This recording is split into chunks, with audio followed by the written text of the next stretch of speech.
उदगीर तालुक्यातील एक युवा नेतृत्व बाळासाहेब पाटोदे यांचा आमदार जयंतराव पाटील, खासदार सुप्रिया सुळे, खासदार अमोल कोल्हे यांच्या उपस्थितीत आणि असंख्य सहकाऱ्यांसह राष्ट्रवादी काँग्रेस शरद पवार पक्षात जाहीर प्रवेश झाला असून आपणास पुढील वाटचालीसाठी मनपूर्वक शुभेच्छा। नमस्कार, मी साक्षी पांचाळ न्यूज अनकटच्या पुणे कनेक्ट मध्ये तुम्हा सर्वांचं स्वागत करते। या बातमीपत्रात आपण पाहणार आहोत पुण्यात घडलेल्या दिवसभरातील 10 महत्त्वाच्या घडामोडी। मराठा आणि ओबीसी आरक्षणावरून सध्या राज्यात संघर्ष निर्माण झालाय। मराठा आरक्षणाचे नेते मनोज जरांगे पाटील यांची शांतता रॅली सुरू झाली आहे। तसेच त्यांनी सरकारला 29 ऑगस्ट पर्यंतचा अल्टिमेटम ही दिलाय। तर दुसऱ्या बाजूने ओबीसी आरक्षणाचे नेते लक्ष्मण हाके लढतायत। मराठ्यांना ओबीसीतूनच आरक्षण द्यावं अशी मागणी मनोज जरांगे यांनी केली आहे। त्याला विरोध करत हाके मैदानात उतरलेत। आज हाकेंनी आरक्षणाच्या मुद्द्यावरून थेट शरद पवारांवर पुण्यात झालेल्या पत्रकार परिषदेत आरोप केलाय। पवारांनी पडद्या मागून जरांगेंना पाठिंबा दिल्याचं हाके म्हणाले।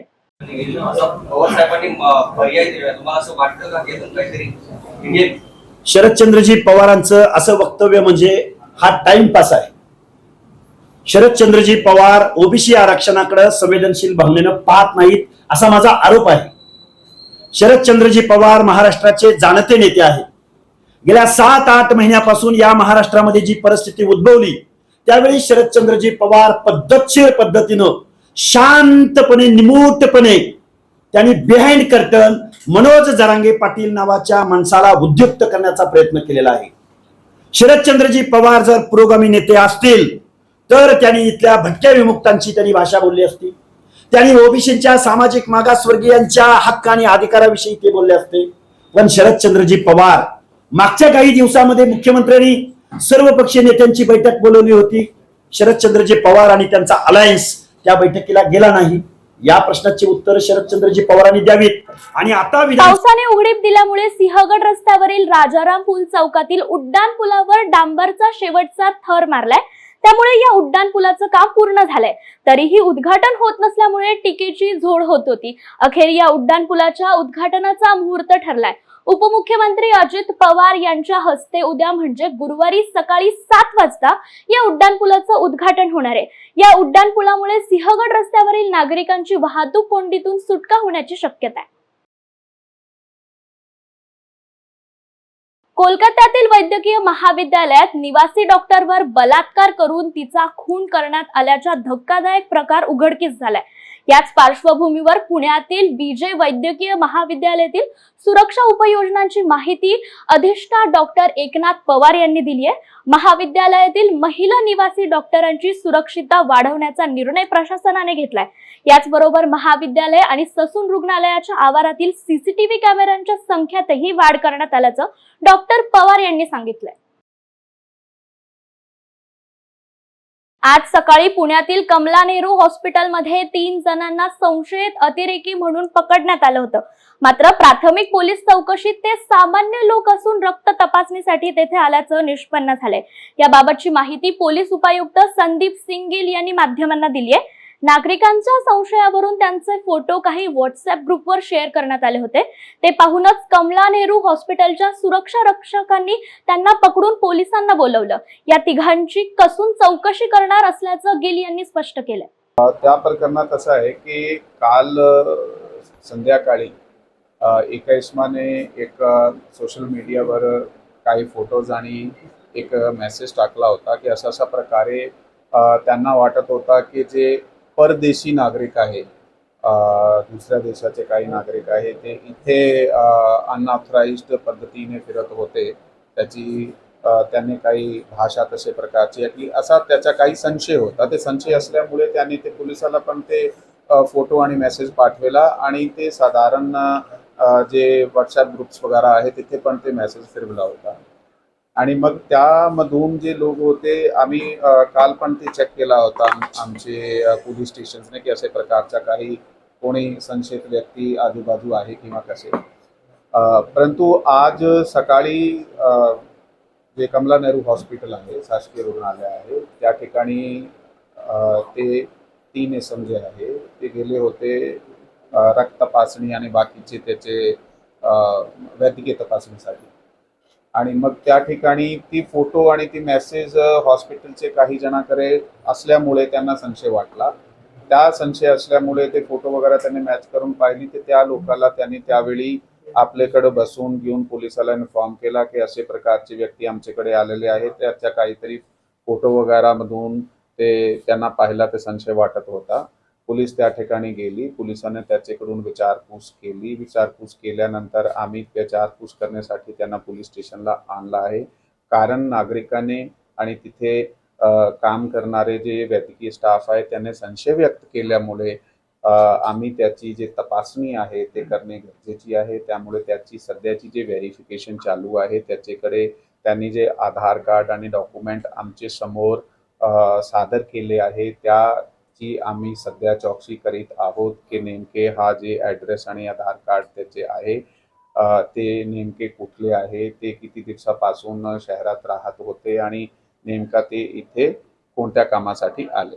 केंद्रीय पुरातत्व खात्याने ऐतिहासिक वारसा स्थळांबाबत नवी योजना जारी केली आहे. या योजनेअंतर्गत आता पुणे शहरासह जिल्ह्यातील एकूण 5 ऐतिहासिक वारसा स्थळे दत्तक घेता येणार आहे. पुरातत्व स्थळांच्या संवर्धनासाठी केंद्रीय पुरातत्व विभागाकडून अडॉप्ट हेरिटेज ही खास योजना तयार करण्यात आली.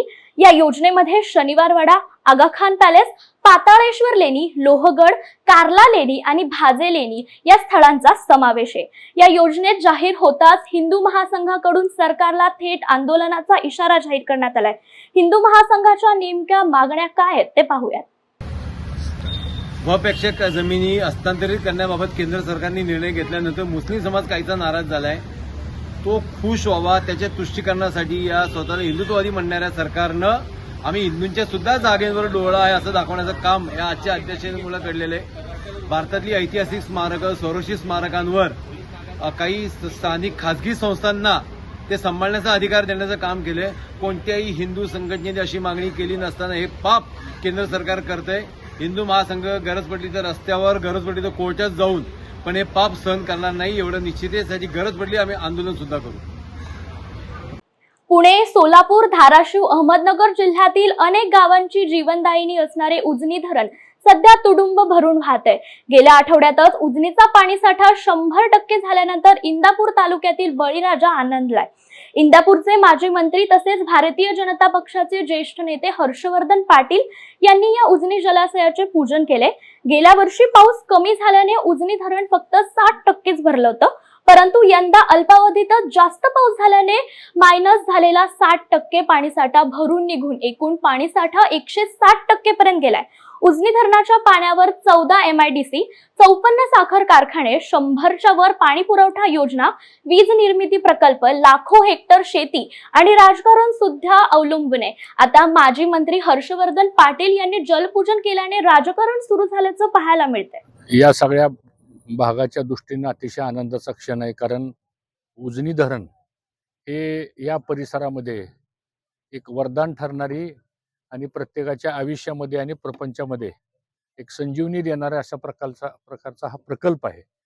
आणि अत्यंत आनंद होतोय की गेल्या वर्षी उजनी फक्त 70% भरलं होतं आणि पुन्हा -45% पर्यंत उजनी गेलं. म्हणजे जवळजवळ 115 TMC पाणी फक्त 7 दिवसामध्ये उजनीमध्ये आलं. आणि मला असं वाटतं आज इथल्या सगळ्या पंचकृषीमधल्या लोकांच्या चेहऱ्यावर एक वेगळा आनंद आहे. आणि म्हणून आज 100% उजनी भरलं आणि ही आपली माता आहे, याच्यावर आपलं सगळ्यांचं भवितव्य अवलंबून आहे. आणि म्हणून आज ह्या गंगा मातेचं पूजन आम्ही सर्वांनी या ठिकाणी केलेलं आहे. मला विश्वास आहे की उजनी ही वरदान ठरणारी योजना आणि खरं म्हणजे इंदापूर तालुक्याचं फार मोठं त्याग आहे या उजनी प्रकल्पासाठी. कारण इंदापूर तालुक्यातली 40-42 गावं त्या काळामध्ये एक राष्ट्रीय कर्तव्य समजून कैलासवासी भाऊंच्या नेतृत्वाखाली त्या काळामध्ये अगदी हत्तीच्या मस्तकासारख्या जमिनी 200-300 रुपयांनी एक राष्ट्रीय कर्तव्य समजून या आमच्या सगळ्या 40-45 गावातल्या शेतकऱ्यांनी एक मोठा त्याग केला आणि सगळं त्याचं पुनर्वसन झालं. त्यामुळं आज या सगळ्या परिसरामध्ये उजनीच्या धरणामध्ये 100% पाणी आल्याबद्दल एक वेगळा आनंद आहे. राष्ट्रवादी काँग्रेस शरद पवार पक्षाची शिवस्वराज्य यात्रा नुकतीच बारामतीत येऊन गेली। या निमित्त पक्षाने आपल्या बालेकिल्ल्यात जोरदार शक्ती प्रदर्शन केलं। त्यानंतर शरद पवार गटाचे नेते युगेंद्र पवार यांनी माध्यमांशी संवाद साधलाय। शिवस्वराज्य यात्रेला राज्यात प्रचंड प्रतिसाद मिळतोय। तसेच बारामतीमधील युवकांचा उत्साह पाहून प्रदेशाध्यक्ष जयंत पाटील यांनी माझ्या उमेदवारीचे संकेत दिले असावेत असं सांगताना युगेंद्र पवारांनी वरिष्ठ पातळीवर निर्णय झाल्यानंतर आपली भूमिका स्पष्ट करत असे मत मांडले। राष्ट्रवादीचे अध्यक्ष जयंत पाटील हे काल बारामतीत आले होते। आपण बघितलं की युवकांचा कल बघता आपल्याला उमेदवारीचे संकेत त्यांनी दिलेले। काय काल आपल्या राष्ट्रवादी काँग्रेस शरदचंद्रजी पवार साहेबांच्या पक्षाचा शिवस्वराज्य यात्रा हा कार्यक्रम आपल्या बारामतीमध्ये आला आणि युवकांचा खूप मोठ्या प्रमाणात प्रतिसाद पवार साहेबांना इथं या तालुक्यात मिळतोय। फक्त तालुक्यात नाही तर अख्ख्या महाराष्ट्रामध्ये आहे। आणि काल पण असेच अनेक युवक तिथं आलेले उत्साहित होते आणि त्याच्यामुळे एखाद्या वेळेस जयंत पाटील साहेबांनी असा एखादा संकेत दिला असावा। पवार साहेब असतील किंवा जयंत पाटील असतील तर तुम्हाला जबाबदार तुमच्यावर सोपवली तर येणारी विधानसभा निवडणूक आपण बघतोय काका विरुद्ध पुतण्या अशी होताना दिसते। आता खर तर जर तरचा प्रश्न आहे। उद्या त्यांच्या बाजूने पण उमेदवार काय अजून जाहीर नाहीये। इथं आपल्याला सगळे जे आपले मित्र पक्ष आहेत त्यांना त्यांच्याशी बोलावं लागेल। पवार साहेब असतील, जयंत पाटील साहेब असतील, सुप्रियाताई असतील, हे सगळे जे आपल्या पक्षाचे ज्येष्ठ नेते आहेत ते बसतील, ते ठरवतील आणि एकदा त्यांचा निर्णय झाल्यावर ते आम्हाला सगळ्यांना सांगतील। 25 ऑगस्टला एमपीएससीची परीक्षा होत असून यात कृषी विभागातील 258 जागांसाठीची परीक्षा वगळल्याने कृषी पदवीधर आणि या अभ्यासक्रमाचे विद्यार्थी अडचणीत आलेत। राज्य सरकारने घोषणा करूनही या जागांसाठी परीक्षा न लावल्याने यातून सरकार दिशाभूल करत असल्याचा आरोप विद्यार्थ्यांनी केलाय। असाच एक वर्ष वाया जात असल्याने विद्यार्थ्यांचं वय या जागांसाठी नियमित बसणार नसल्याची खंत विद्यार्थ्यांनी न्यूज अनकटशी बोलताना व्यक्त केली आहे। या विद्यार्थ्यांशी संवाद साधलाय प्रतिनिधी मानसी ठाकूर देसाईने। जातात धान्य भरडलं जातं ना, तसे ॲग्रीचे पोरं भरडले जातात। शेतकऱ्यांचे लेकरं येते। 2019 नंतर अशी कोणती नियुक्ती आली नाही। 18ला जी परीक्षा झाली, 21ला मुलं पास झाले। 200-250 जे जागा होतात ह्या म्हणजे प्री मेन्स इंटरव्ह्यू सगळं झालं। 21च्या मुलांना जॉईनिंग नाहीये, 22च्या मुलांना जॉईनिंग नाहीये, 23ला जागा नाहीये, 24ला जागा नाहीये। गेल्या 6 महिन्यापासून आम्ही पाठपुरावा करतोय।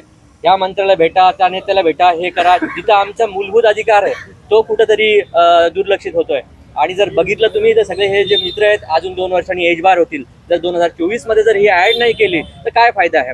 मुली 2-2 वर्षापासून इथं तयारी करतात, त्यांच्या याची कुठे दखल घेतली जात नाही। आणि असं जर ज्यावेळेस आम्ही प्रशासनाकडे प्रश्न घेऊन जातो तर प्रत्येक जण सकारात्मक दिसतोय।